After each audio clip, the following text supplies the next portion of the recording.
요즘 많은 분들이 다시 뉴스를 보기 시작했다. 네. 이재명 의원님이 당대표에 계속 발언들이 나오고 그다음에 아침 월수금 최고위원회가 기다려진다. 이런 얘기들이 많이 나오고 있습니다. 그래서 오늘 이재명 당대표께서 지시사항이 있었습니다. 우리 김현중 의원님 어떤 지시사항이 있었죠? 원래 저 이재명 대표께서 후보 시절에 당원 중심의 민주당을 만들겠다고 했잖아요. 네. 그거를 이제 구체적으로 실천하기 위해서 중앙당 내에 당원존을 설치해라 이렇게 얘기했고 전자당원증도 도입해서 우리 당원들이 그 중앙당이라면 여의도? 예. 저 거기 마당에 있다가 지금 나 근데 어떻게 나 기소당했어요. 그 중앙당에 저희도 들어갈 때 검열이 되게 심해요. 미친 거죠 진짜. 네, 출입증이 없으면 딱 누구를 통해서 이렇게 연락해갖고 이렇게 하지 않으면 저희도 못 들어가는 정도로 되게 출입이 심하게 막아놨는데 그 당원존 그런 이제 당원들이 자유롭게 들어와서 실수도 있고 예. 또 소통할 수 있는 공간을 만들어라고 해서 한 거고 그 이제 당원증도 이제 만들어라는 거고 우리 당 행사 많잖아요. 예. 거기도 잘 못 들어가게 하잖아요.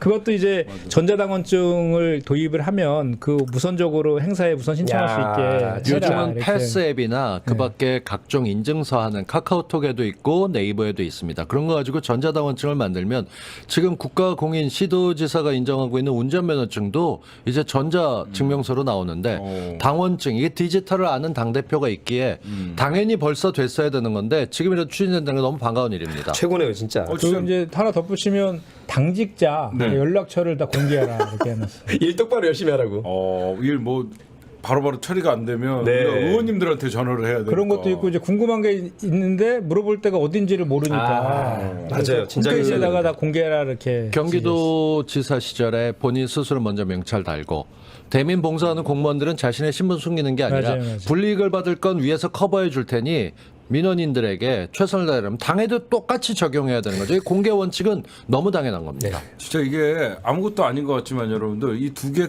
바꿨을 뿐인데 사람들이 내가 왜 당비를 여태까지 내고 있었는지 몰랐거든요.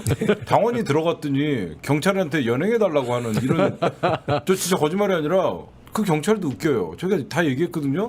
싸우러 들어간 게 아니라 그냥 우리는 면담을 요구해서 마당에서 앉았다 그랬더니 기소 의견으로 해놓고 저 검사가 지금 저 앞으로 수사받아야 돼요. 이게 말이나 됩니까 이게? 기소 의견으로 송치했습니까? 네.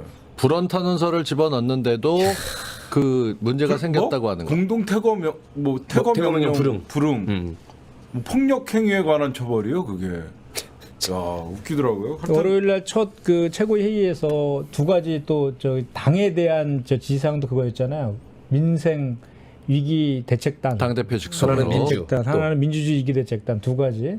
그래서 민생과 정치 보복이라든지 그러는 것들에 저기 맞서서 세게 맞서겠다 이 어떻든 두 가지. 이종원 의미지. PD도 그렇게 얘기해서 잡혀 들어가거나 할 정도로 민주당 당직자 내에도 수박이 많다. 당직자가 신고했어요. 수박, 아니 그러니까 수박이 워메. 그러니까 정확히 얘기하면 당에서 당원들을 위해서 뭘 해줄까 똑바로 나갈 걸 걱정하기보다는 야 우리가 위에 있어 어디 함부로 우리 귀찮아요. 허락도 안 받고 그런 거 그런 사람들 우리 그 대구에서 그런 얘기 들었잖아요. 아 당원이 왜 당이 부르지도 않는데 와서 텐트 치고 이 난리냐고. 기가 막히죠. 아니 우리가 돈을 달라고 그랬습니까? 텐트를 쳐달라고 우리 그랬습니까? 전남대 축제 분위기 하겠다고 중계하러 간 건데 왜 당이 부르지도 않는데 와갖고 골치 아프게 하냐고. 진짜 당직자 대구에서 당직자가 우리가 누가 오라 그랬어요? 그러는 거예요. 미친 거죠, 너 진짜. 이름 뭐야?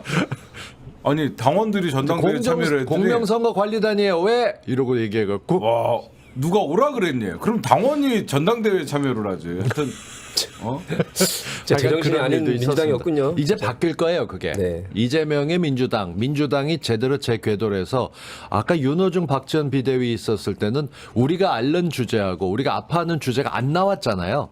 나와도 이상하게 갔었는데 이제 재궤도를 타는 거죠. 네 어떤 분 채팅이 참 웃기네요. 김현정은 나도 봤어. 보셨어요? 남자 얼굴 뭐 여자 얼굴도 여자 얼굴도 보이실. 생각보다 얼굴이 작다고 또 나와요. 네, 아니 노정열 귀여우신. 옆에서 저 정도 크기면 김현정은 남자신데 여성 얼굴도 보이실. 할 말이 없습니다. 잘 보셨습니다. 먼저 결국은 이제 아무것도 아니지만 이 당원들이 이제 자부심을 갖고 내가 그냥 민주당의 당원으로서 앞으로 어떤 행사나 이런 때 당당하게 당원증 전자로 보여주고 이렇게 출입이 가능하다 이런 어떤 당원과 여의도와 이 민심이 이제 괴리감이 많이 좁혀지는 그런 지시가 아닌가 생각합니다. 그리고 오늘 최고위 발언이 많이 아침부터 기사에 나오고 있던데 우리 곽동 선생님 오늘 최고위원 발언 어떤 것들이 있었어요? 일단 다른 것보다 참 비정한 예산안이다. 이 예산안이 많다 적다 뭐 하는데 비정한 이게 거의 40조 가까이를 깎았습니다. 정확히 워딩은 윤석열의 예산안 참 비정하다. 참 비정하죠. 이 비정하다, 비열하다 뭐 이런 단어들은 영화 제목으로나 쓰일 줄 알았는데 비열한 거리, 조윤성 씨가 나왔던 영화의 비정한 예산. 이렇게 된 이유는 이 이재명의 상징으로 알려져 있었던 그 지역화폐 예산 30조를 모두 깎았습니다. 그러니까 이게 어떻게든 카드 회사들 돈 벌게 해주겠다 이런 것처럼 보이는 부분들을 이끌고 나갔던 것이고 거기에 반지하 살면서 뭐 오세훈은 반지하 못 살게 하겠다라고 입은 떠드는데 관련된 지원하는 공공임대주택 같은 거 지을 수 있는 예산들이 다 깎여 나갔습니다. 이건 진짜 눈 가리고 아웅하는 일입니다. 우리 노동현 선배님은 공부 많이 하셨는데 이거 최고위 발언했어요? 뭐였어요? 지금 말씀하신 것 중에 네.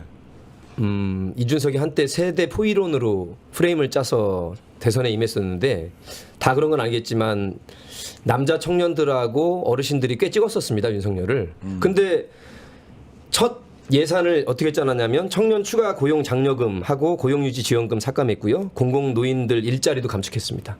결과가 이렇습니다, 여러분. 뼈저리게 이번에 각성하셔야 됩니다. 이준석이 잠깐 나와서 그런데 이준석이 과거에 세대포 일어나갖고 2030, 6070 해갖고 중간지대에 민주당을 이기겠다라고 했는데 지금 국힘당 포위하고 있어요, 이준석이. 대선 끝나니까 잘하고 있습니다. 이게 지금 최고위 발언 얘기하다가 잠깐 이제 예산 쪽으로 이렇게 정부가 제출 올해 639조 제출했는데 13년 만이래요. 그 전년도 총 지출보다 감액시킨 게. 이게 재정 건전성 얘기하면서 하는데 사실 지금처럼 이렇게 경제나 민생이 어려울 때는 확장적 재정 정책을 써서 좀 사회적 약자라든지 서민 뭐 노동자들을 위한 정책으로 가야 되는데 지금 거꾸로 가고 있다는 비판은 이미부터 좀 있었고 또 반면에 지금 세수를 40조 정도를 줄인 거예요 이번에. 그래서 좀 전에 말씀하신 것처럼 줄인 것도 뭐 공공 연구 임대주택을 뭐 5.6조 삭감해버리고 지난번에 반지하고 침수됐을 때 사고 났을 때 갖고 쭈그리고 앉아가지고 뭐 홍보 사진 찍어갖고 좀 지탄 대상이었잖아요. 그거에 대안으로 얘기한 게 공공 임대주택인데 실제로 예산은 5.6조를 삭감해버렸고 5조 6천억. 예, 5조 6천억. 그리고 이제 지역화폐도 30조 전액 삭감해버렸어요. 이게 좀 심각하네요, 네, 진짜. 그리고 이제 말한 것처럼 노인 청년 예산 다 삭감해버렸고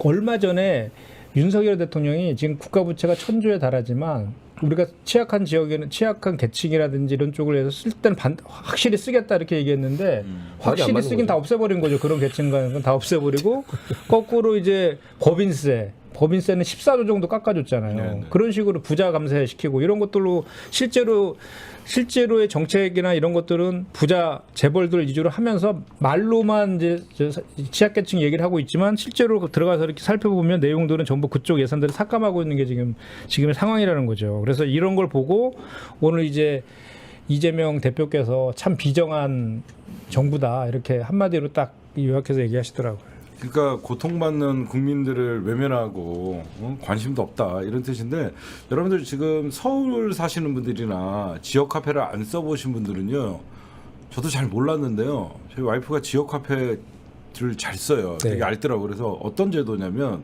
한 달에 제가 알기로는 50만 원까지 충전을 할 수 있어요. 지역마다 다 다르고요. 네, 저희 경기도는 그렇더라고요. 한 달에 50만 원까지 충전할 수 있는데 어떻게 충전하냐면 45만 원을 충전을 하면요 50만 원을 들어오죠. 쓰게끔 해줘요. 그러니까 5만 원을 안 줘서 우리가 벌 수 있는 거예요. 그러면 그거 되게 기뻐해갖고요. 그 5만 원 갖고 마트에서 거의 일주일치의 장을 볼 수가 있어요. 주로 중소상공과 전통시장에서 쓸 수 있는 것이죠. 골목 상권에 그러니까 우리가 무슨 이마트나 이런 마트 말고 동네에 무슨 마트, 뭐 그 무슨 팜스 마트 뭐 이런 것들이 있거든요. 거기서 여러분들 진짜 좋은 거예요. 45만 원만 입고 하면 50만 원을 채워줘요. 소비자는 그렇게 사용자는 혜택을 입는 게 있고 또 판매자 같은 경우는 일반 신용카드를 하게 되면 그 영세하다고 세율도 낮은 게 아닙니다. 수수료 떼가는 게 꽤 돼요. 근데 제로페이 같은 것들, 지역화폐 같은 경우 그런 비율이 최소화되어 있습니다. 그러니까 훨씬 더 혜택이 될 수 있는데 여기서 보면 매출이 줄어드는 업종은 딱 하나입니다. 네네. 신용카드사. 그렇죠. 신용카드사가 안 되고 각 지역에 있는 사람들이 여러 가지 문제 일으키는 거 그런 건 없습니다. 오히려 다 좋고 소비자도 좋고 판매자도 좋은데 중간에 유통에 껴있는 금융사만 안 좋으니까 이걸 없앴다? 이건 금융사에게 이익을 몰아주는 거다. 이렇게 볼 수 있는 거죠. 대형마트가 좋아진 거죠. 맞습니다. 진짜 그거 지역화폐 써보신 분들은 지역화폐가 얼마나 좋은지 요거 잠깐 긴급하게 공지 하나 해드릴게요. 지금 더불어민주당 청원 시스템에 올라온 그 윤리위원회에서 최강욱 의원님 그 징계안 이거 다시 봐라라는 청원이 있는데 600명이 부족하고 청원 동의가 현재 39,459명인데 5만 명 돼야 되나요? 네, 5만 명. 지금 빨리 오늘까지예요. 이거 우리 민주시민들의 힘을 좀 보여줘서 저희가 어제 밤부터 좀 했는데 한 1,500명만 하면 됩니다, 여러분들. 그래서 저희가 낮에 뛰으셨네요. 네. 네, 지금 뛰었습니다. 39,465명. 여러분들 오늘 여기저기 유튜브 많이 보시죠? 오늘은 서로 유튜브 막 싸우지 마시고요. 이거 여러분들 다니시면서 지금 청원 동의율이 78%입니다. 우리 5만 명 될 수 있도록 여러분들이 좀 오늘 힘을 좀 써주시기 바랍니다. 당원들의 동의율이 78%밖에 안 된다는 거 이거는 당원들이 해결해야지 민주당이 어떻게 할 수 없는 문제입니다. 제도를 만들었고 5만 명 이상 청원하게 했다. 근데 주변에 일 안 하고 있는 아무것도 안 하고 난 몰라 이러고 있는 당원들한테 바꿔세요. 지금 전화 걸어서 안 했지? 빨리 해. 링크 보내준 거 눌러. 이렇게 얘기해 주셔야 됩니다. 근데 좀 시간이 너무 없죠. 이게 몇 시까지예요? 6시까지인가요? 아니면 오늘 밤 12시까지인가요? 오늘이 마감 날이니까 날짜상으로 오늘 저녁까지는 지금 오후에 다 해야죠. 마감이 5시인가 6시로 알고 있는데 우리 AI 로레님이 좀 알아봐 주시고요. 그리고 오늘 정청래 의원님 발언이 되게 이래서 진짜 수석수석했구나라고 하는데 정청래 의원 발언 평가는 어느 분이 좀 해주세요. 뭐 하십시오. 근데 저도 오늘 판때기까지 준비하셔가지고 판때기가 뭡니까? 판때기 이렇게 패널 신문 기사 자료를 출력해서 판내루. 네. 판단까지 해서 이렇게 하셨던데 판때기는 제가 유튜브용 우리가 이 유튜브 완벽 적용. 그 정청래 수석 최고위원을 평상시에 우리가 자주 이제 만나기도 하고 스타일도 잘 알지만 딱 그게 딱 투영되더라고요. 딱 본인이 하려는 역할들을 딱 하시는 것 같은데 그 백현동과 관련해서 국감 때 도지사 시절에 이제 그 중앙구청 국토부가 거기를 해주라 해서 할 수밖에 없었다라고 한 것을 이제 중앙정부에서 하지 않으면 직무유기로 뭐 하겠다라고 이제 공무원들한테 막 협박식으로 했다는 거잖아요. 그 협박으로 들렸다라는 그 표현이 실제로 중앙정부는 협박한 적이 없는데 그 허위 사실을 유포했다 해서 그걸 선거법 위반으로 그거를 이제 기소 의견으로 검찰에 넘긴 거예요. 경찰이 그거에 대해서 그 이제 정청래 의원이 이제 반박을 한 거죠. 그러니까 그 어떤 식이냐면 그 실제로 모 기자가 그 상황을 들은 기자의 내용도 거기서 오늘 다 증빙으로 얘기를 했거든요. 네. 실제로 그 성남시장에 있는 공무원은 그걸 그렇게 협박으로 위협적으로 들었다 이거죠. 네네. 그래서 그렇게 그쪽에서는 아니라고 하더라도 이쪽에서 그렇게 받아들일 수 있는 거잖아요, 충분히. 네. 그런 거에 대한 표현도 그러면 문제가 된다고 하면 지난 대선 때 윤석열 그 후보가 대정동의 몸통은 이재명이다 이렇게 얘기한 거는 허위 사실 아니냐. 네네. 맞죠. 똑같은 잣대면 그게 더 훨씬 더 그 허위 사실 유포에 해당되는데 이렇게 하는 것은 이거는 분명한 정치 탄압이고 정치 보복이라고 해석할 수밖에 없다. 그래서 이렇게 했어요. 소가 웃을 일이라고. 이렇게 일가를 했어요. 일가를 해서 정청래 후보가 시원하게 최고에서 이렇게 발언을 했습니다. 그러니까 보기에 따라서는 이재명 의원은 직접 얘기하지 않고 우리 이슈 가운데서 당대표를 어떤 얘기든 검찰에 송치했다는 게 당대표 되고 첫날 나왔습니다. 네. 그렇기 때문에 여기에 대해서 궁금해하는 사람들도 있기 때문에 수석 최고위원이 이건 말도 안 되는 얘기다. 의견 표명한 거고 느낄 수 있는 거라고 돼 있는데 이런 것들을 검찰이 다뤄야 될 영역이 아니다라고 확실하게 못을 박은 거죠. 아마 판례를 준비하고 기사를 통해서도 충분히 나왔던 것들이 이건 그런 내용이 아닌데 네. 한마디 했던 걸 꼬투리 잡아. 그렇게 따졌으면 윤석열은 탄핵을 벌써 해도 했었어야지.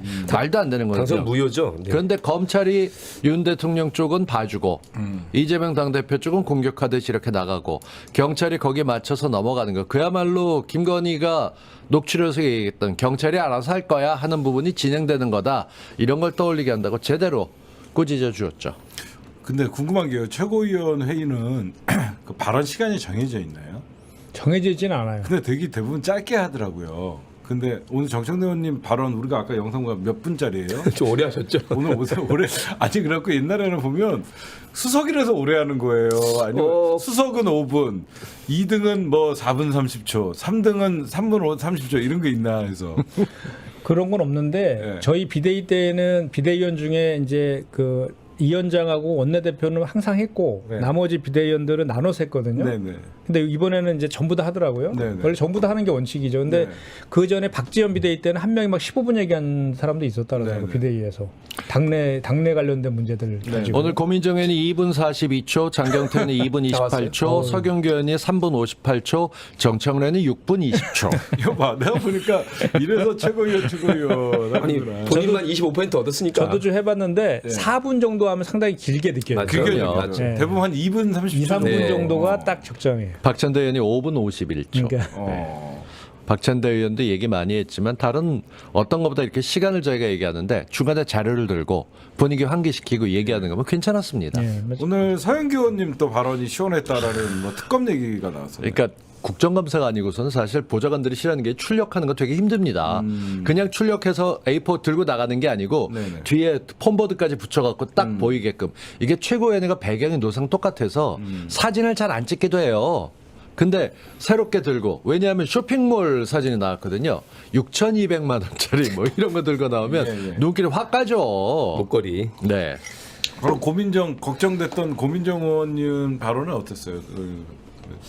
다들 안 봤죠. 아니 저는 고민정 거는. 저는 괜찮았어요. 저는 봤는데 아니 진짜 그 델리민주에서도 하고 뭐 각종 이제 그 언론 방송사에서도 이렇게 저 생중계 해주잖아요. 네. 델리민주에서 동시 접속자가 많이 늘었어요. 그 전에 되게 많이 비해서. 그러니까 늘었죠. 지금 최고위원회에 관심이 많이 있는 거예요. 그 전에 많이 있고. 1,000명 미만 봤거든요. 그 댓글 지금 오늘 한 3천 몇 명 이렇게 이제- 보더라고. 그래서 댓글에도 이제 좀 최고위원 이해찬 대표 이후에 최고위원다운 최고위원을 본 것 같다. 네. 그 전에 이 최고위가 출범하기 전에는 저에 대해서만 좋은 글이 달렸었거든요. 그런 거 좀- 이건 팩트입니다. 우리 알겠습니다. 네, 누가 저한테 보고 은근히 얘기해 준 셀프 건데. 팩트. 깔때기 싹 들어와요. 그죠? 이제 뭐 해야 앞으로 얘기 돼. 안 좋았다고 여러분들이 중론을 모아 주시네요. 다시 이제 고민정 최고 한 얘기를 제가 말씀드리면 두 가지 정경신 교수 얘기만 기억나요. 두 가지 얘기했어요. 정교순 교수 지금 뭐 디스크 파열과 협착 있고 하지마비 이런 상태인데 너무 가혹하다 검찰이. 그리고 MB는 뭐 당뇨인데도 벌써 성집행 정지 해주고 너무 이렇게 잣대가 저거 한 거 아니냐. 그래서 저건 정말 저희가 봐도 좀 검찰이 너무 심하다는 생각이 그럼요. 들잖아요. 네. 저는 잘 너무한 것 같아요. 제기했습니다. 저거는 잘 지적한 것 같고 또 하나는 이제 그거 얘기했죠. 이 쌍용자동차 그 2009년도에 옥새 파업한 이후에 이제 다 종료되고 막 뭐 다시 복직도 하고 그리고 그 과정에서 트라우마 걸려서 사망한 노동자들이 몇십 명에 달하고 막 그랬잖아요. 근데 그때 그 국가 폭력에 대해서 경찰에서 공식적인 사과까지 했는데 네. 손해배상 손배소를 아직 저기 치아를 안 치아 안 해가지고 했구나. 지금 한 11억 원금 11억이 한 30억 가까이가 지금 손배소의 그 이제 유죄 확정이 거의 될 단계 와 있다고 그거에 대해서 지금 그 얘기를 했고 또 지난번에 대우조선해양 하청노조 예. 그것도 이제 합의했는데 손배소 지금 청구한다는 거잖아요. 그러니까 그 합의 사항에 그런 거를 소송 같은 걸 취하 사항을 넣어야 되지 않습니까? 근데 그때 이제 그러니까 하청 노조의 파업이었으니까 법적으로는 하청 노사의 문제잖아요. 근데 이제 원청에서 손배소를 건 거예요. 대우조선 해양에서. 근데 대우조선 해양의 최대 주주는 산업은행이거든요. 그러니까 정부 거예요, 결국. 그게 정부의 의중이라고 봐야 되는 거죠. 근데 이런 것들에 대해서 그 정당한 그 저 파업이라든지 이런 그 노동자들의 쟁의권을 보장하기 위해서 노란봉투법, 손배소를 제한하는 이런 것들 국회에 지금 계류 중인데 그걸 반드시 이번에 통과시켜야 됩니다. 그거에 대한 저 얘기를 발언도 국회 했어요. 들어가서 그런 것 좀 통과시켜 주세요. 근데 궁금한 다만, 게 예. 노동에 관련돼서 고민정 의원이 거의 발언한 적이 없지 않았어요. 노동 전문가시잖아요, 사실은. 오늘 최고위 두 번째니까 뭐 그냥 이것저것 짚어보는 거에 올라갔을지 아니 뭐 안 한 몰라도. 거보다 나은데 박영진도 맨 마지막에 노동 얘기 꺼내고 이분들이 마지막에 노동 얘기하더라고. 그러니까 이게 노동이 어떻게 보면 저 윤석열 정부는 우리 노동을 이렇게 뭔가 비용 절감의 대상으로 맞아요. 천민자본주의 그렇게 시각을 갖고 있는 것 때문에 화가 나는데 우리 그 저 민주당에서는 이제 가끔 이제 선거 때라든지 뭐 이렇게 이런 저 공식적인 자리에서 마치 이게 노동 친화적인 그런 모습들 갖고 이렇게 어필하려고 하는 걸 이렇게 보면은 약간 좀 그런 게 좀 있죠. 네. 평상시에 좀 이렇게 실천으로 좀 평소에 잘해야죠. 같이 좀 해주면 더 좋겠다 이런 바람을 좀 가져보죠. 그렇게 할 거라고 믿습니다. 그래서 고민정 보는 재미가 있어요. 뭔가 뻘소리 할 것 같다가 중간에 잘 나가서 정경심 교수에게 마무리 지으니까 앞부분은 뭐지? 그러다 뒤에 가서 정리되는. 중간에 뭔가 그런 모든 드라마의 중심은 희열이 아니라 갈등입니다. 그 갈등 요소로 고민정 최고위원이 있는 건 분명해 보입니다. 네, 저는 일단은 지켜보되 그 고민정 혼자 만약에 여러분들의 마음이 들지 않는다라고 고민정 나가라 이럴 필요 없을 것 같아요. 그럼요. 나머지 끌어안아야죠. 끌어안고 가는 게 저는 맞다고 생각합니다. 정청래 의원님이나 서영교 의원님이나 다른 박찬대 의원님이나 장경태 의원님이 잘하고 있으니까 하여튼 그러니까 원래 이번에 정청래 의원님이나 서영교 의원님이 어떤 오늘 같은 발언이 없었다 그러면 그나마 들을 만한 발언이 장경태 의원님이나 다른 박찬대 의원님의 발언이 막 빛났을 텐데 고민정이 오늘 정도의 얘기를 해도 그래도 잘했다 원래 박수를 받았어야 돼요. 근데 워낙 다른 분들이 이 선명한데 금요일쯤 되게 되면 아마 박찬대 의원이나 장경태 의원도 못 들고 나올 거예요. 그렇죠. 이게 쉽지 않거든. 왜? 야, 우린 뭐 없어. 이거 있어야지. 이게 분명히 나오게 될 거예요. 근데 선의의 이게 경쟁이네. 준비를 열심히 하게 되면 퀄리티가 올라갑니다. 제가 보면 이제 더 최고위원회에서 민주당 지도부가 선명성 경쟁 그리고 개혁 경쟁을 우리 지도부에서 이끌어 주신다 그러면 나머지 민주당 전체에 좋은 영향이 퍼지지 않을까 생각합니다. 그 다음에 너무너무 중요한 궁금한 게 있습니다. 새로운 지금 이재명 당대표께서 사무총장과 정책위 의장 임명했어요. 사무총장은 누구죠? 조정식 그 모선의 조정식 의원 시흥 그 국회의원이시죠. 야, 이 사무총장은 어떤 분을 대체로 임명을 하는 거예요? 그 전에 이렇게 알지만 보면 모르겠습니다. 삼선 의원들이 많이 했던 것 같고요. 맞습니다. 이제 2016년도 같은 경우는 지금 우리 평택시장하고 계신 정장선 네.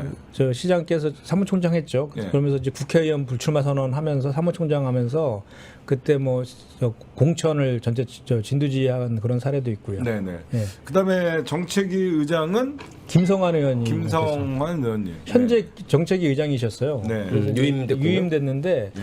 조정식 의원은 다들 아시겠지만 이제 대표적인 이해찬 계죠. 네. 이해찬 대표 시절에 정책위 의장도 했어요. 그러니까 네, 당 삼역하면은 그 당 대표 그리고 사무총장, 정책위 의장 이렇게 하잖아요. 그 중에 이제 정책위 의장도 이미 하셨고 2014년 새정치민주연합 시절에 사무총장도 한번 하셨었어요. 이번에는 경기도지사 후보로 나가셨었고 국회의장 후보로 할 때 저희 촛불 집회할 때 여의도에 나와서 짧게 발언도 해주셨었죠. 그렇죠. 5선이 맡았다고 하는 거 이게 의미가 있는 게 5선은 조금 기다렸다가 가만히 있으면 국회의장 하려는 쪽입니다. 근데 조정식 의원이 계속 열심히 뛰고 있으니까 들리는 소문입니다만 이 직접 이재명 대표가 찾아가서 맡아달라고 사무총장은 당의 살림을 하는 쪽이고 이게 예전대로 하다 보면 3선도 됩니다. 근데 이게 하면서 건전하게 자신을 견제해 줄 사람들을 같이 세워놓는 게 필요해서 직접 요청했다는 얘기 있고 김성환 의원 같은 경우는 한동안 시각장애인 엄마가 문제 있어서 이해찬 대표 만나기로 했었을 때 원래 약속 잡고 오는 거고 저희는 약속 잡습니다 해갖고 직접 만나서 따뜻한 분으로 얼리 알려졌던 문제죠. 정책위 의장은 정책의 연속성을 그대로 끌고 가되 어떻게 할 건지 저는 이 두 명의 인선이 굉장히 잘 됐다고 사무총장을 경륜이 있는 법으로 했기 때문에 민주당 내에서 당직자들이나 뭐 살림하는 사람들이 토달 일이 없어졌습니다. 이 김성환 의원 같은 경우는요. 이제 보궐선거로 들어와서 재선이신데 이준석 지역구예요. 네, 노원구청장 이준석이랑 하셨어요. 경선하셨던 분이고 지난 이해찬 대표 때 비서실장 하셨죠. 네. 그래서 이제 구청장 출신이시거든요. 그래서 단계별로 이렇게 다 밟고 올라오신 거예요. 구의원, 시의원, 구청장, 국회의원. 이제 옛날 청와대 그 근무 경력도 있고 그래서 저도 비대위 때 같이 이렇게 뵀는데 상당히 성실하세요. 성실하셔가지고 정책위 의장 이제 9월 1일부터 국감 이제 시작되잖아요. 정기 회기 시작돼서 이제 정책의 연속성 이런 것들을 되게 감안한 것 같고요. 아무래도 이해찬 그 전 대표 그 개 쪽에서 광장이라는 그 모임을 민주평화광장으로 전환해가고 가장 먼저 이제 대선 때 경선 때부터 조정식 의원이 광장 대표 맡아갖고 맞습니다. 전국 조직으로 키웠잖아요. 그런 저 의견들이 모아진 거 아닌가 이런 생각이 좀 듭니다. 뭐 중립이라고 그랬지만 이해찬 전 당대표 최고 당대표를 잘 수행하신 분 중에 한 분이신데 예. 그분이 실력으로 이재명 후보를 응원했던 건 맞고요. 예. 그래서 그 계열에서 많이 들어오셨고 이번에 또 거기에 화답해서 어쨌든 큰 어른이신 이해찬 전 대표의 일꾼들을 잘 쓰신 것은 너무 잘한 인선이라고 봅니다. 그러니까 이해찬계 출신 맞죠. 근데 예전부터 많이 도와주셨어요. 이재명 그럼요. 의원님이 그 당시에 경기도지사 선거할 때도 2018년이었나요? 그때 선대본부장도 맡아주시고 근데 제가 왜 조정식 의원님 임명에 대해서 좀 이거는 굉장히 좋은 선택이라고 생각하냐면 사실 오선이 사무총장 안 맡아요. 이게 정책 전혀 안 맡아요. 진짜 이거 말이 안 되는데 그만큼 두 분이 친분이 두텁다는 뜻이고 의미 있는 얘기를 해요. 이재명 당대표가 김진표를 만나갖고 친정에 각별한 관심을 가져달라. 저는 분명히 조정식 의원을 내정한 것은 그러니까 임명을 한 것은 지금 여야 중진협의체 거의 5선 이상들이 지금 주축이 돼갖고 하는데 이거에 대해서 어떻게 보면 당 지도부를 무력화시킬 수 있는 꼼수가 있을 수 있어서 국회 중진협의회를 견제하면서 당 사무총장은 공천권과 예산을 사실상 휘두르기 때문에 굉장히 중요한 역할을 좀 시키지 않았나 이런 생각을 합니다. 오선이 갖는 무게감에 사무총장이 해야 되는 역동적인 자리, 그리고 김진표 국회의장과 같이 친정 신경 써라 하는데 중진협의를 한다면 사무총장이 당연히 들어갈 수 있죠. 5선급이니까. 5선의 사무총장이 안 들어가면 누가 얘기를 하겠습니까? 어떤 자리든 왜 우리가 카메라가 돌면 행동을 좀 조심하게 하듯이 이 직함에 있는 사무총장이 있기 때문에 당 살림도 있지만 대내외적으로 당 사역이라고 불리잖아요. 당대표, 원내대표, 사무총장이 당 사역입니다. 그렇죠. 이게 진짜 보직이에요. 네. 이쪽에 능력 있는 조정식 의원 잘하실 거라 믿습니다. 그리고 저런 의미도 있죠. 사무총장을 좀 뭐 통합 차원에서 반대나 이런 사람을 시킬 수는 없거든요. 그럼요. 결국은 사무총장 우리 저기 곽동선 선생님이 얘기했던 그 주요 원내대표, 당대표 이거는 누가 봐도 반명이라는 또 다시 뭐 그런 세력들이 나와서 당을 흔들었다가는 공천 날라가요. 그러니까 이제 명문정당으로 가겠다 네, 이러고 했으니까. 명문정당으로 가자. 이거는 얼마니 어차피 이거 대세다 이런 보이지 않는 통합으로 갈 거라고 생각합니다. 그다음에 사무총장 정책위의장 다 됐고 이제 중요한 지명직 최고위원 이거 언제쯤 임명이 가능한 거예요? 언제 그 당대표 마음인 거예요? 아니면 언제까지 이거 해야 된다 이런 게 있는 겁니까? 언제까지는 없죠. 네. 근데 이제 그 박성준 대변인이 이번 주 금요일 날 이제 월수금 최고위원 열리니까 네네. 금요일 정도에 하지 않을까 이렇게 아까 언론 브리핑에서 얘기한 것 같아요. 본인입니까? 아 아닙니다. 큰일 날 소리 하지 마십시오. 큰일 났긴 뭐 큰일 뭘 났고. 클러요? 들어가면 사람은 좋은데 비대위 하다가 바로 최고에 들어가면 뭐 어쩌고 저쩌고 얘기할 수 있죠. 말란 김에 이 얘기도 좀 해야죠. 네. 정청래 의원이 어제 SOS를 청했었습니다. 예. 커뮤니티에 예. 딴지에 뭐라고 글을 올렸냐. 지금 당내에서 소위 중진이라는 사람들이 네. 그 과방위원장하고 최고위원하고 다 해야겠어? 둘 중에 하나 내려놓으니까 과방에 내려놔. 과방위를 지금 죽겠다면서 참석 안 하고 있는 게 국민의힘인데 국민의힘에서는 할 소리를 하는 사람들이 있고 근데 거기에 대해서 아니 수석 최고위원은 됐지만 그 전에 나온 것도 이미 있었는데 그럼 나오질 말라고 하든가. 당선이 됐는데 왜 이제 와서 둘 다 선출직인데 그 위원장도 위원들이 선출하는 거 아닙니까? 그렇게 된 건데 왜 새삼스럽게 이렇게 되냐? 당헌 단계 위반이 없고 문제 없다. 다만 뭐 이제까지의 관례였다라고 얘기하는데 이제 자리 나눠 먹는 당이 아니잖아요. 네. 일할 사람들 데려다 뽑는 당인데. 잘못된 관례는 바꿔야죠. 뭐 최고위원 한다고 상임위원장 못할 건 없죠. 오히려 이상한 사람이 상임위원장. 그 배지를 내놓으라 그러지 그래. 아유. 그리고 과방위가 굉장히 중요한 상임위예요. 맞습니다. 언론 개혁을 할 수 있는 상임위이기 때문에 얼마든지 이거는 국민의힘이 싫어하는 상임위원장은 잘하고 있는 거예요. 얼마 전에도 내 손에 손 대지 마. 그게 그 반대 논리가 뭐 그런 거더라고요. 관행적으로 그렇게 한 적이 없다라고 하는데 그 국민의힘 원내대표 권성동이 운영위원장 하고 있잖아요. 맞아요. 겸직하고 있고 또 원래 법사위도 야당이 맡았는데 법사위원장 지금 여당이 하고 있잖아요. 관행이란 것은 언제든지 바꿀 수 있는 거고. 합리적일 때 관행을 따르는 예, 것이죠. 특히 맞아요. 가방위 같은 경우에는 지금 상황 보시면 아시잖아요. 그 직전에 이원욱 과방위원장이 일 안 하고 그냥 문기적 대다 나갔어요. 그러다 보니까 지금 정청래 의원이 간사 임명부터 법대로 하자. 정말 여상규가 예전에 그 위원장 할 때는요. 법사위원장에서 회의 시간이 10시인데 10시 40분까지 위원장이 안 와. 그러면 기다렸다가 시작하는 거죠. 그리고 뻔뻔하게 시작해요. 기자들이 몇 명 뭐라고 얘기했더니 늦어서 죄송합니다. 그 다음 회의 1시간 늦어. 이런 일이 많았어요. 근데 정청래 의원은 열차가 떠나기로 했으면 제 시간에 가야지. 법대로 한다고 정시에 시작하고 안 왔어요? 그래도 우리는 해야 될 거 있으니까 표결하겠습니다. 맞죠, 네. 이러고 나니까 난리 치는 거죠. 원래 그렇게 해야 돼요, 상임위원장. 맞아요. 제대로 잘하는 거예요. 그러니까 조선일보에서 막 벌써 분위기 이렇게 잡던데. 관행대로 하면요, 검찰총장 출신이 대통령 후보가 나오는 거 없어요. 아, 그럼. 사퇴해야 돼요. 아니, 직전에 검찰총장 출신이 무슨 대선에 출마를 합니까? 박용진 의원이 그렇게 얘기했잖아요. 대선은 관행적으로 2, 3년 쉬었어야 되는데 나오는 게 어딨냐. 뭐 관행 같은 소리하고 앉았어. 그렇죠?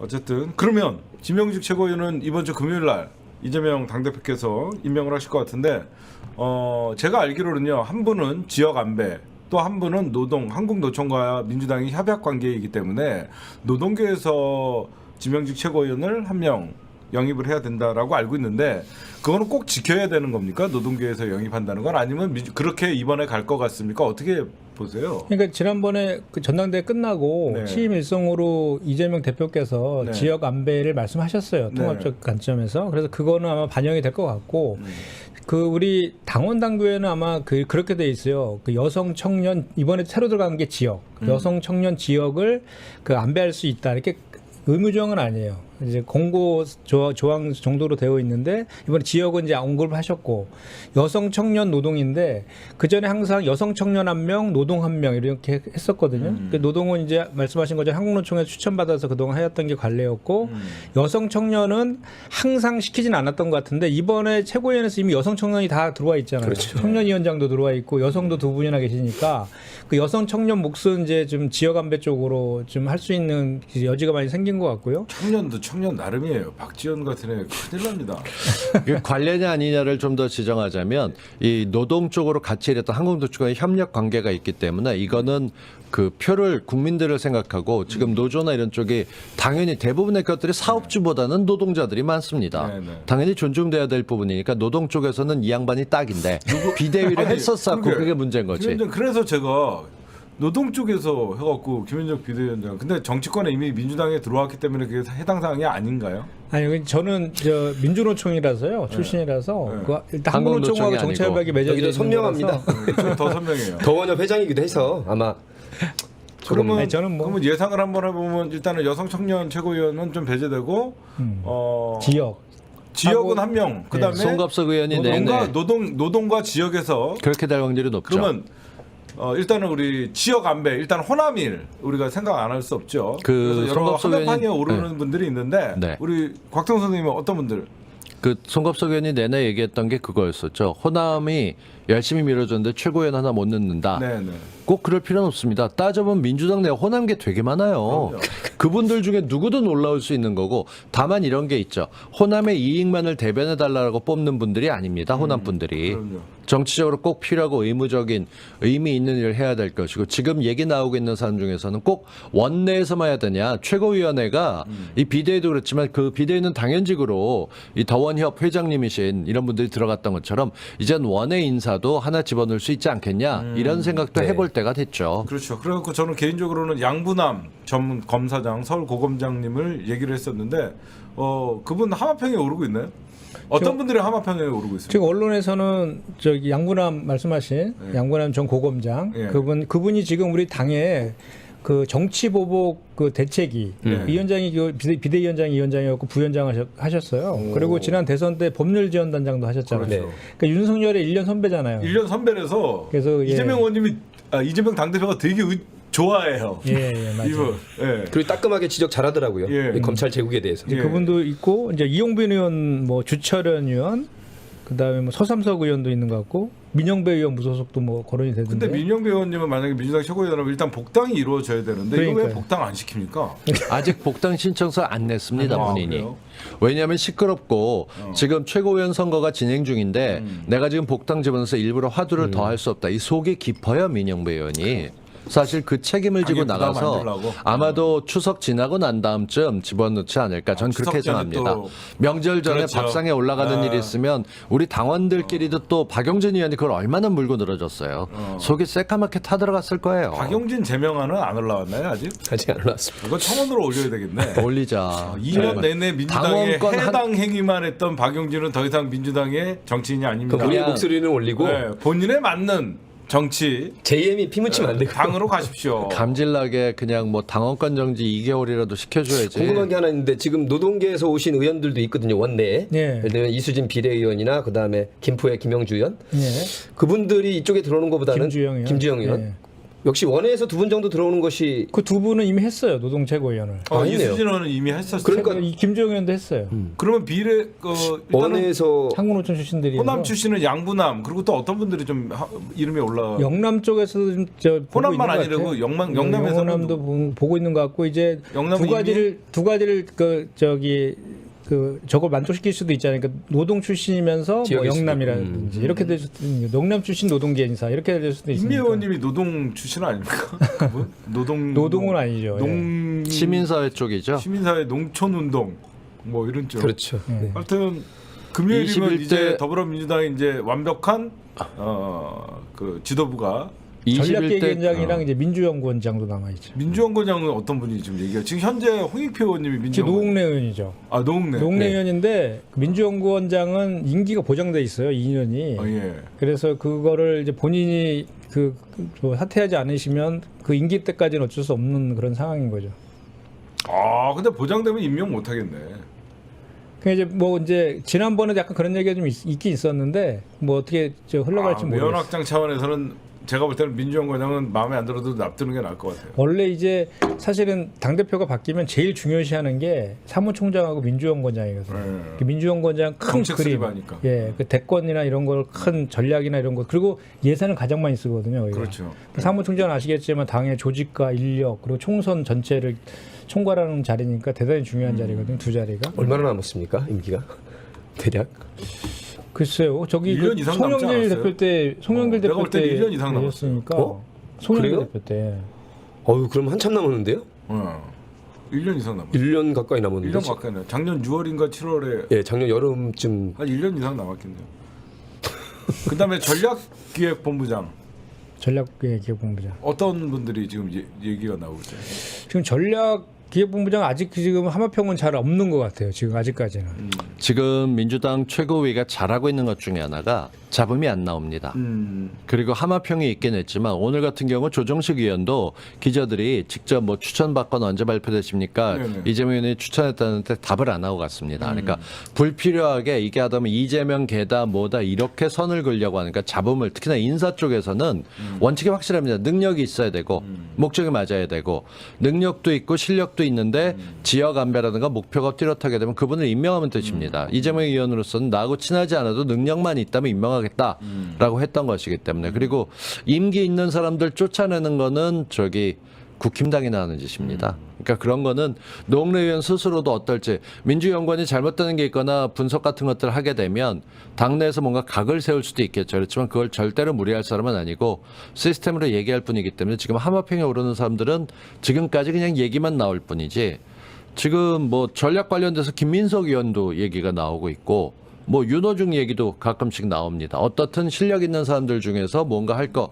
근데 그렇게 쉽게는 가지 않을 거니까요. 진성준 의원도 원래 전략통인데. 지금 수석 원내부대표하고 그렇죠. 있죠. 수석 원내부대. 저는 지금 현재 제가 민주당 메시지를 매일 봤는데 누구죠? 그 오영환 당 대변인인가요? 아니 저기죠 원내 대변인. 좀 바꿔요? 언제 바꿔요 이건? 그거는 원내대변인은 원내대표가 해야 원내대표랑 같이 되니까. 하는 거니까 내년 5월까지죠. 박범근 원내대표의. 이건 원내대표가 오영환을 임명한 거예요? 네. 그 당시에는 문자 받기 싫어 죽겠어요 진짜. 그 당시에는 수박 개들이 집중하고 있었을 때니까 그쪽에서 한 자리를 갖다 집어넣고 그리고 대변인 같은 경우 우리 고민정의 사례에서도 볼 수 있듯이 계속 앞에 서 있는 자리고 언론과 접하는 자리입니다. 그 자리, 그러니까 어렵게 생각해서 일할 수 있는 언론인 출신이 아닌 사람들이 들어가는 이유는 눈도장 잘 찍어서 다음에 공천 받고 나와라 이런 얘기죠. 진짜 원외 대변인도 좀 많이 들어갔으면 좋겠어요 사람들도. 예. 어쨌든 다음 주면 이제 민주당 어느 정도 최고위원 지도부 9명 다 제대로 갖춰주고 잘 들어갈 것 같은데 오늘 2시 반에요 여러분들 그 국회 수통관에서 기자회견이 하나 있어요. 뭐가 있냐면 제가 받은 거 보니까 김건희 특검법에 대해서 지금 기자회견이 좀 열릴 것 같은데 잠깐 제가 좀 받은 게 어디 갔어? 지금 기자회견 주가 조작 허위 경력 무혐의는 특검 김건희 특검법 발의 환영 및 국회 처리 촉구 시민사회단체 공동 기자회견이 있습니다. 그래서 여기 김용민, 민영배, 이수진 의원들 등 지금 김용민 의원님께서 지금 김건희 특검법을 발의했기 때문에 이거를 빨리 예. 추진하자라는 그런 움직임도 있다. 이게 만약에 이재명 당대표 체제 아니면 이런 건 못하죠. 그럼요. 그렇죠? 못합니다. 뭐 역풍 맞는다 무슨 그놈의 역풍. 민주당이 가장 싫어하는 풍은 역풍. 예? 역풍 얘기가 나오는데 하여튼 이런 얘기들이 나오고 있고 그다음에 그 국힘당 얘기 좀 들어갈까요? 아니면 우리 또 다른 어떤 거 할 얘기 있습니까? 우리 저 일본의 론스타 건 아. 투자자 국가 분쟁 그 센터 그 결과 나왔잖아요. 네. 3천억 배상하라고 4천억 정도 되죠. 네. 그 내용도 지금 대단히 그 당시 지금 현재 25년 전 일이죠, 거의. 아니 2003년도 2003년, 20년 전 일. 예. 그 당시에 이제 그 내용도 우리가 좀 살펴봐야 되겠지만 지금 그 사건에 이제 거슬러 올라가면 2003년도에 그 미국계 사모펀드인 론스타가 외환은행 지분 51%를 인수하거든요. 그때 이제 그 론스타가 산업자본이었는데 그렇죠. 우리가 이제 금산분리 원칙이 있잖아요. 그래서 네. 산업자본은 은행을 인수할 수 없게 그렇죠. 되어 있는데 네. 그 당시에 금융당국이 그거를 승인을 해줬어요. 예외적으로 승인을 해주면서 그 처음으로 이제 그 론스타는 벨기에에 있는 페이퍼 컴퍼니였거든요. 그 산업자본인데 은행을 예외 승인해줬는데 그때부터 문제가 되기 시작했어요. 네네. 그때 그 2003년도에 그 당시에 이제 금융정책국장이 변양호 국장이었고 예, 예. 그 당시에 요걸 실무총괄을 했던 은행제도과장이 추경호 지금 기재부장이에요. 지금 기재부 장관. 예, 그리고 그 당시 2003년도에 이 론스타 측 법률 대리인이 김앤장이었는데 네. 한덕수 지금 총리가 그 당시에 법률 고문했어요. 근데 지금 저기 하고 있고 그다음에 2006년도에 이 이제 외환은행이 1조 3천억에 샀거든요. 사서 한 4조 넘게 해가지고 2006년도 정도에 HSBC에 매각하려고 할 때 그때 경제부총리가 한덕수였어요. 한덕수. 그 전부 다 지금 현재 이 윤석열 정부의 핵심 라인에 있는 사람들이 이 론스타 건과 관련돼서 다 지금 연관되어 있다는 거예요. 그래서 지금 3천억 이자까지 포함해서 한 4천억 정도 되고요. 그 동안에 10년 넘게 소송을 끌었거든요. 그 결국 과정 우리가 진 거예요? 아니요. 그러니까 일부 패소, 일부 승소 또는 일부 패소인데 그걸 원래 제가 요구했던 액수는 엄청났었죠. 실제로 6조 정도를 청구했었는데 네. 실제로는 8천억 정도를 청구했어요. 왜냐하면 2020년도에 론스타 측에서 그러니까 6조는 뻥튀기해서 한 거죠. 최대한 많이 얻으려고. 청구해 놓고 이제 이게 지금 투자자 국가 분쟁 해결 센터라는 것은 말 그대로 국제 투자를 하는 그 투자자 입장에서 조정해 주는 그 기구거든요. 그렇기 때문에 어느 한쪽의 일방이 다 승소하거나 일방이 패소하거나 이런 것보다는 절충안을 찾아가는 그런 식으로 네네. 판결이 날 가능성이 높은데 이제 정부에서는 애써 이거를 이제 이 의미를 축소시키기 위해서 6조 이상 청구했는데 이제 한 3천억 정도를 우리가 나왔다. 배상하라고 나와 있으니까 네. 4.6%밖에 안 된다 이렇게 얘기하고 있지만 실제로 들여다보면 2020년도에 론스타에서 8천억으로 중재하자 네. 합의하자라고 우리 정부에 제안한 적이 있었거든요. 네. 그러니까 실제로는 8천억에서 3천억을 배상한 거고 이자까지 한 4천억 나간 거예요. 그럼 50%를 세금으로 좀 물어주게 생긴 거거든요. 그리고 그 과정에서 그 아까 내가 얘기했던 지금 그 추경호, 한덕수 이런 사람들이 다 연관돼 있잖아요. 예, 그 2011년도에 이게 매각을 했거든요. 그 하나은행에다가 네. 하나은행에 매각할 당시에 금융위원장이 이제 김석동이었고요. 그 부위원장이 추경호였어요. 그 추경호는 2003년도 안 승인 걸리는 데가 당시 없어. 그리고 매각 당시 그리고 현재까지 다 연결되어 있고 그 당시에 금융위 사무처장이 누구냐면 지금 현재 금융위원장인 김주현이에요. 김주현. 그러니까 이런 그 관료들이 이렇게 그 정말 우리 국부를 유출하는 아주 큰 그 당시에 저도 그때 금융노조 위원장 금융노조에 노조하고 있을 때여서 이 파업할 때 은행에서 파업할 때 제가 그때 파업 현장에 같이 있었거든요. 근데 그 생생한 현장들 너무나 잘 알고 있어요. 그때 정말 많은 문제들이 노정했던 건데 그런 문제들을 갖고 있는 그 관료들이 현재 지금 윤석열 정부의 핵심 요직들을 다 차지하고 있으니까 이런 일이 다시는 재발하면 안 되는데 오히려 그런 그 주역들이 지금 다 하고 있으니까 이거에 대한 도의적, 정무적 책임들은 져야 되는 거 아니냐라는 이제 비판들이 시민단체에서 나올 수밖에 없는 거죠. 네. 야, 그거 4천억이라는 거 저희가 이거 사실 잊혀졌던 사건이에요. 맞아요. 국가소송 이거 우리 잘못하다 이거 돈 크게 물어내야 된다 세금으로. 그래갖고 한동안 뉴스타파나 뭐 이런 데서도 얘기를 맞아요. 했던 사건인데 결국 윤석열 정부의 지금 핵심 경제 기재부 라인뿐만 아니라 국무총리가 그 당시에 이 일을 추진했던 사람들이고 그 사람들이 4천억 물어내야죠. 그럼 돈 있을 거예요. 4천억 한테 다 합치면 그러네. 다 합치면 4천억 있을 거예요. 그 사람들. 근데 지금 우리가 그 모피아 얘기 많이 하잖아요. 이게 참 모피아 집단들이잖아요. 네. 이게 경제 관료들은 퇴직해도 전부 퇴직 관료들이 무슨 이제 코람콘가 뭐 이런 그 저기 회사 하나 만들어 가지고 국유재산 같은 거 매각하면 그것도 고가의 헐값에 매수해 가지고 또 차익하고 또 임차 줘서 임차 수익률 얻고 그러니까 이런 식의 그 이제 이어지는 이런 그 정경유착의 한 이제 저 부정적인 측면인데 네. 이런 것들이 계속 이어지고 있는 게 아직도 현실이니까 이런 것들은 사실은 노무현 문재인 정부 때 많이 없어졌거든요. 근데 그게 다시 이제 살아나는 그런 그 사람들로 다시 이게 채워진다는 게 좀 아쉽긴 하죠. 네, 지금 그 다음에 국민의힘 얘기 좀 그래도 우리가 좀 마무리하고 넘어가는 게 어떨까 생각합니다. 지금 권선동과 장제원의 싸움이 보여요. 지금 윤핵관끼리 싸움, 또 검핵관과 윤핵관의 또 싸움, 이준석이의 당내 포위, 뭐 이런 것들을 보시면서 지금 계속 국민의힘은 비대위로 가고 있습니다. 대선 이긴 정당이 대선 끝나자마자 비대위 체제도 웃기고요. 지금 이 비대위가 또 이준석은 또 가처분 신청 걸면 이준석이 이길 가능성이 또 많고 비대위의 비대위의 비대위의 비대위가 또 계속 탄생할 것 같고 이거 어떻게 해결해야 된다고 보세요, 곽성도? 일단 권성동은 수습하고 난 다음에 물러나겠다 얘기했고 장제원은 좀 전에 윤석열 정부 내에서 어떤 공직도 맡지 않겠다. 둘 다 던질 수 있는 패를 다 던졌습니다. 네네. 다르게 얘기하면 검찰당에게 나 좀 그만 건드려. 우리끼리 알아서 할게. 라고 얘기하고 이준석만 죽여줘. 라는 메시지를 보낸 겁니다. 야, 그러면 우리 노영석 선배님께서는 이거 보시면 이준석 한편에서는 또 이준석을 응원해요. 윤석열 까주니까. 그렇죠. 네. 지금 현재 이준석은 사실상 임기가 많이 남아 있거든요, 내년까지.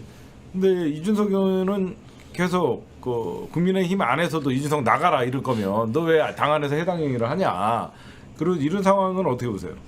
사실 사법부가 비대위가 불법 부당하다고 결정했다고 그래서 그러니까 사법적 판단인 거지. 그럼 어떻게 해라까지는 제시 안 하거든요.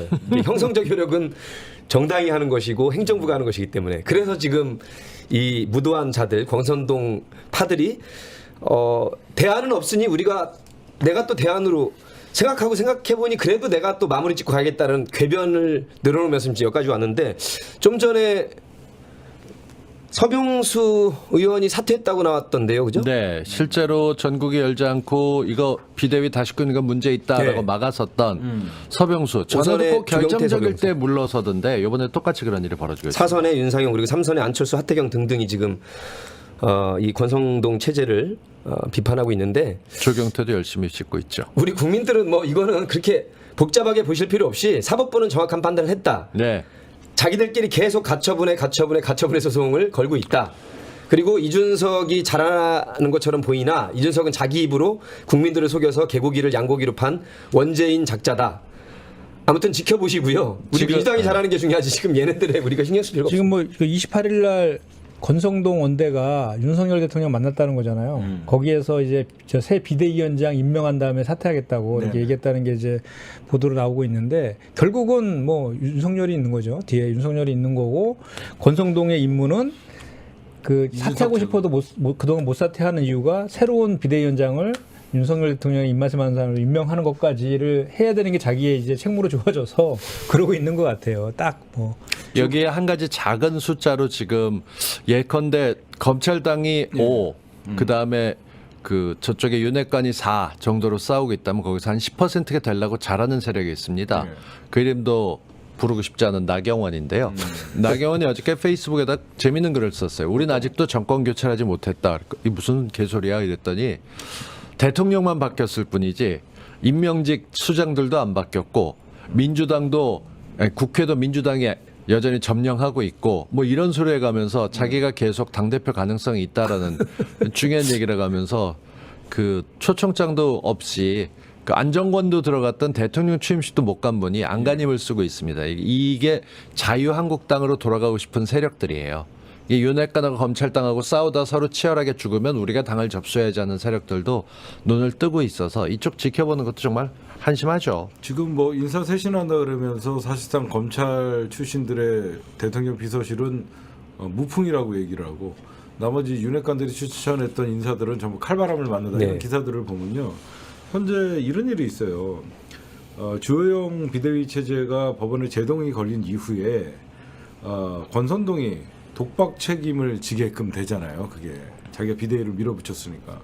그래서 연판장까지 돌리면서 비대위 그 전환을 밀어붙였었는데 그거 이제 책임을 묻는 거예요. 장제원이가 이런 얘기를 합니다. 그 비대위를 밀어붙였던 게 누구냐? 그리고 따지고 들으니까 그 장제원이랑 계속 권선동이랑 티격태격하다가 장제원 측이 권선동을 공격하는 이유가 어떤 포인트냐면 이준석 당원권 전지를 권위가 아닌 사고로 했어야 된다.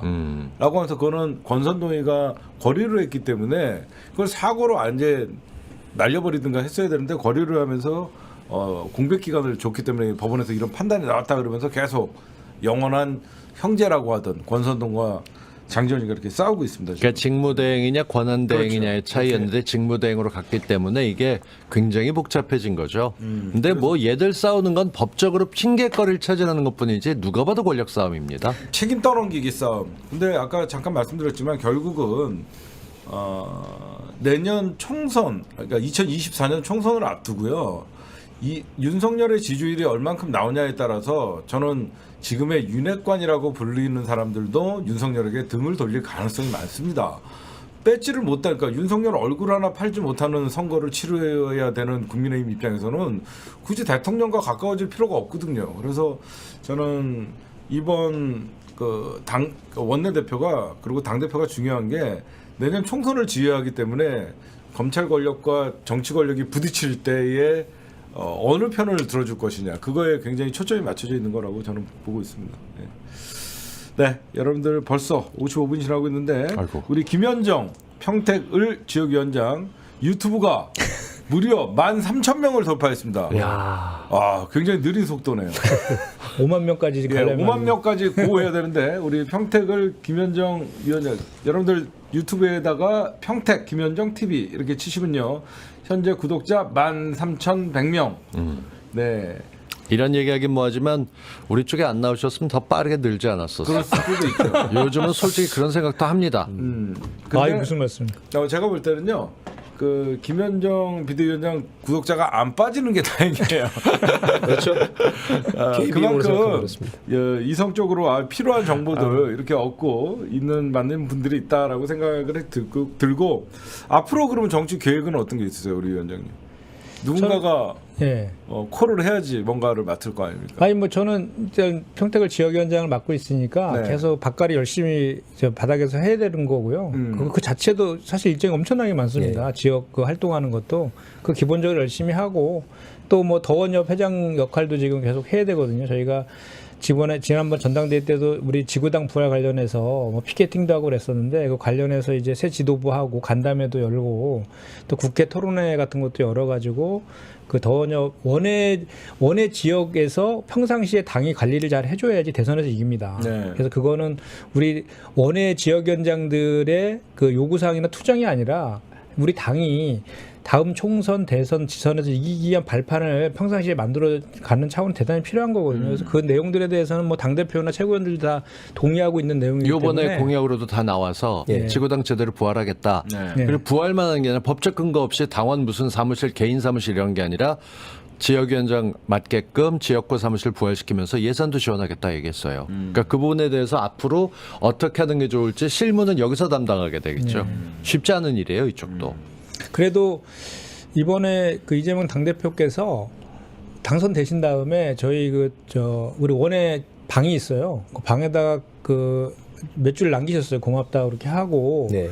그 앞으로 뭐 이렇게 당에 대한 의견이나 뭐 이런 거 있으면 김현정 회장한테 통해서 언제든지 맞아요. 말씀해 달라 이렇게 올려주셔가지고 우리 그 더원협에서는 대단히 그 고무적으로 받아들이고 있고 또 저는 그 이재명 후보를 지난 뭐 그 대선 전부터 2018년 제가 이제 금융노조 위원장을 했던 시절부터도 그 쭉 봐왔기 때문에 노동계를 같이 한 거 너무 잘하고 있고 정부에서 처음으로 또 도청에다가 노동국을 설치하신 분인 것도 잘하고 있어서 그리고 또 약속한 건 반드시 지키시잖아요. 그래서 그런 신뢰들이 대단히 갖고 있어요. 그리고 그래서 우리 더원협에서는 이제 시작이잖아요. 사실 당선된 게 목표인 게 아니라 이제부터 이제 시작인 거라서 당내에서 이재명 대표 체제에서 할 게 많잖아요. 네. 윤석열 정부랑 맞서 싸우는 것도 있고 또 민생 챙기는 것도 있고 여러 가지 있는데 그런 것들을 관련해서 당내에서 또 이제 뭐 자기 내부 총질이라든지 또 흔들기가 또 그것도 예상이 되잖아요.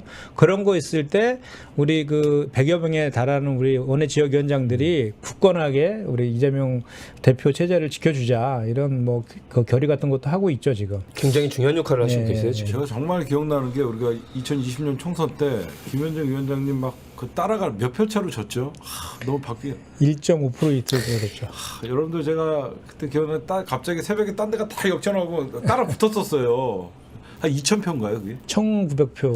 그렇죠. 제가 기억하기로 한 2,000표 조금 못 마르게 너무 여러분들 지금이야 원외 위원장이시지만 그때 평택에서 진짜 치열하게 잘 싸우. 그 평택이 굉장히 어려운 지역이거든요. 미군 부대도 있고 막 그쪽에 그런데 우리 위원장님이 지금 계속 지역구 관리 잘하고 계시죠? 열심히 하고 있습니다. 거기도 우리 민주당이 꼭 다음 국회에서는 볼 수 있을 것 같아요. 이게 그 우리 평택 제 시민들한테도 계속 그런 말씀을 드리는데 윤석열 그 대통령이 지난 대선 후보 때 평택에 사드 배치하는 지역으로 평택 언급해서 우리가 그때 막 피켓팅하고 난리 난리 났었어요. 예. 그때. 근데 또 최근에는 쌀값이 지금 45년 만에 최대치로 폭락했거든요. 80kg당 22만 원이 지금 17만 원대로 떨어졌어요. 그래서 그러니까 정부 그 수매가 얘기하는 거죠. 쌀 경리에 그러니까 예. 그렇죠. 근데 그러니까 물가로 다 올랐는데 쌀값만 지금 45년 만에 폭락을 해서 쌀 시장 격리를 빨리 시켜줘야 되거든요. 그래서 제가 그때 그 의총에서도 지난 주에 가서 같이 우리 그 원내에 있는 모든 의원들과 같이 그 결의문도 채택하고 그랬었는데 저희 또 평택이 도농 복합 도시라서 예. 농민들이 되게 많거든요. 그래서 엊그저께도 여기 어디죠? 그 서울역 앞에 전국에 있는 농민들 모여갖고 결의대회도 하고 그랬어요. 그래서 우리 당에서도 대단히 신경 써야 되겠지만 당연히 이렇게 쌀이 폭락해 있고 그 103만 가구에 해당하는 그 농민들이 지금 생계가 지금 이렇게 그 백적관도에 있는데 네. 이 정부는 당연히 쌀 시장 정리 해야 되겠다 먼저 해야 되는데 아직도 그걸 답을 안 해요. 관심이 그렇게 없어요. 올해도. 흉내만 내는 정부가 거니까. 추석 수매가라고 하나요? 그걸 매입을 해줘야 되는. 너무 폭락하면 보조금을 주든가 매입을 해주면서 그걸 제가 보면 늘 쌀값을 조정을 좀 했었는데 5만 원이 폭락했다는 건 이건 심각한 건데 비료값도 오르고 여기저기 인건비도 23%가 폭락했다니까요. 근데 이거를 방치하고 있는 거예요 지금? 예. 그런데 저는 더 답답한 게 국민의힘당 그 국회의원들이 지금 지역구를 못 내려갈 정도라는 얘기까지 들었거든요. 하도 지역에서 원성이 잦아서 뭐 하고 있는지 모르겠어요. 이거는 당연히 아니 우리 평택에 원내 국회의원 있잖아요. 국민의힘도 그 국회의원도 이런데 나서서 또 농민이 있는 지역구에 있는 의원들 규합해서 같이 목소리 내줘야 되는 거 아닌가요?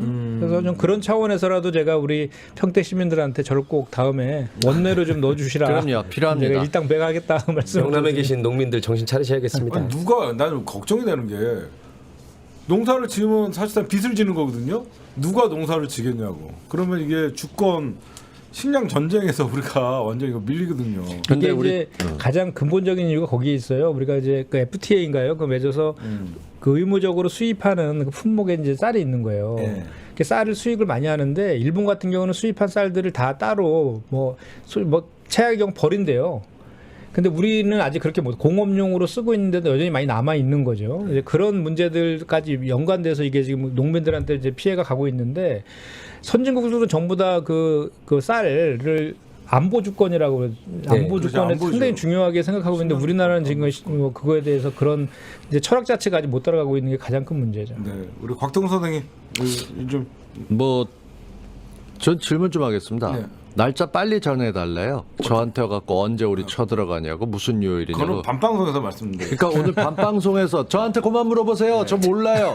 그리고 저희 옷 짜고 나온 거 아닙니다. 뒤가 배경이 검정이라 본의 아니게 화이트 셔츠를 입었는데 무슨 세트를 입었냐고. 저희 그렇게 안 들어가는 게 친합니다. 아니라 취재 가는 거예요. 그러니까. 그다음에 우리 곽동수 TV도 여러분들 많이 사랑해 주시고, 예, 장윤준 기자님은 아까 전화가 왔는데 제가 잘 못 받았습니다. 그리고 노정열 선배님, 곽동수 한 말씀 해주시고, 그거. 네.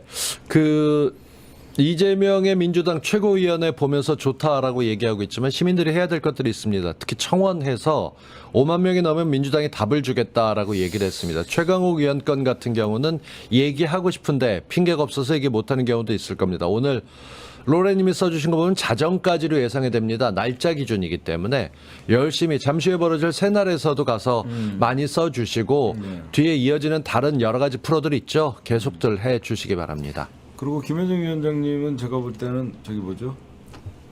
까먹었다. 노정열 방송님. 그 뭐 더 하신 말씀 있으세요?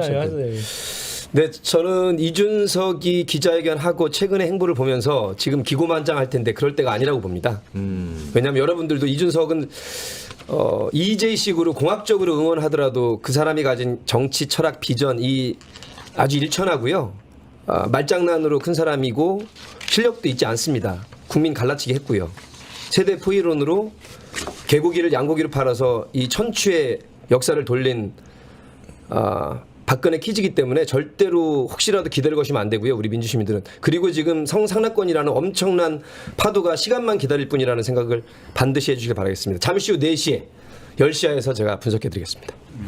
4시야를 4시야로 바꿨습니다. 10시야인데 노정열이 하는 건 4시야. 4시에. 4시에. 제 맘대로입니다. 그냥. 유튜브 채널 이름이 10시야. 유튜브 채널 이름은 10시야인데 4시야. 제가 하는 건 4시야. 네, 좀 일단 라이브예요, 아니면 네, 1시간만 하겠습니다. 라이브예요? 네. 네, 알겠습니다.